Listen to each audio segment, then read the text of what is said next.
மிதுன ராசி நேயர்கள், மிதுன ராசி நேயர்களுக்கு பார்த்தீங்கன்னா புதன். ஸோ இந்த புதன் அப்படிங்கிறது மிதுன ராசி நேயர்களுக்கு நிறைய மன கலக்கங்களை கொடுக்கும்.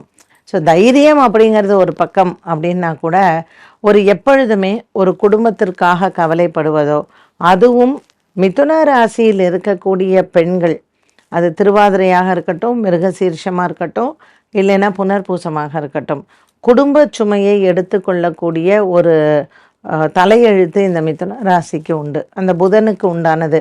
ஸோ அம்மா வழியில் இருக்கக்கூடிய உறவுகள் அப்படின்னு சொல்கிறது. இந்த புதன் நிறைய யோசிக்கும். அதாவது ஃப்யூச்சரில் ஐயோ அம்மாவை தனியாக விடணுமே, ஐயோ அப்பாவுக்கு இப்படி ஆகிடுமே, ஐயோ கூட பிறந்தவங்களுக்கு இதாச்சே, இல்லைன்னா யாராவது ஃப்ரெண்டுக்குன்னு. ஸோ நம்மளை சுற்றி இருக்கக்கூடியவர்களை பற்றிய சிந்தனை எப்பொழுதுமே இந்த மிதுன ராசி நேயர்களுக்கு உண்டு, குறிப்பாக பெண்களுக்கு.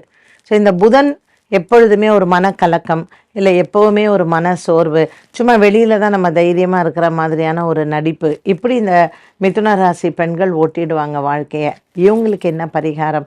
ஜென்ரலி இந்த புதனுக்கு நீங்கள் எவ்ரி வெட்னஸ்டே விஷ்ணு சகஸ்ரநாம பாராயணம் பண்ணுங்கள். உங்களால் முடிஞ்சதுன்னா ஒரு சின்ன சால கிராமம் யாருக்காவது தானமாக கொடுங்க. இது இந்த லேடிஸ் நீங்கள் ஜென்ரலாக பண்ணும் பொழுது இந்த மனதில் ஏற்படக்கூடிய குழப்பங்களும் தேவையில்லாத சிந்தனைகளும் இருக்காது. இன்றைக்கி எப்படி இருக்கும் மிதுன ராசி நேயர்களுக்கு? ரொம்ப அட்டகாசமான ஒரு நாளாக இருக்கும். என்ன ஒன்று, கொஞ்சம் தலைவலி இல்லைன்னா நரம்பு சம்மந்தப்பட்டது, ஏதோ நமக்கு ஒரு டயர்ட்னஸ் இந்த மாதிரி இருக்கலாம். ஏன்னா ராசியிலேயே சந்திரனும் செவ்வாயும் இருக்கிறாங்க. ராசிநாதன் புதன் ராகுவும் சுக்கிரனுடன் சேர்ந்திருக்கிறாங்க 10ஆம் இடத்துல. வேலை சம்பந்தப்பட்ட விஷயங்கள்ல இன்னைக்கு முக்கிய தகவல்கள் இருக்கலாம். கடன் தொல்லைகள் தீர இன்று வழி பிறக்கும். இன்று நீங்கள் எடுத்த காரியங்களில் வெற்றிகள் உண்டு. இன்று சனிக்கிழமை ஆஞ்சநேயரின் வழிபாடு சிறந்தது.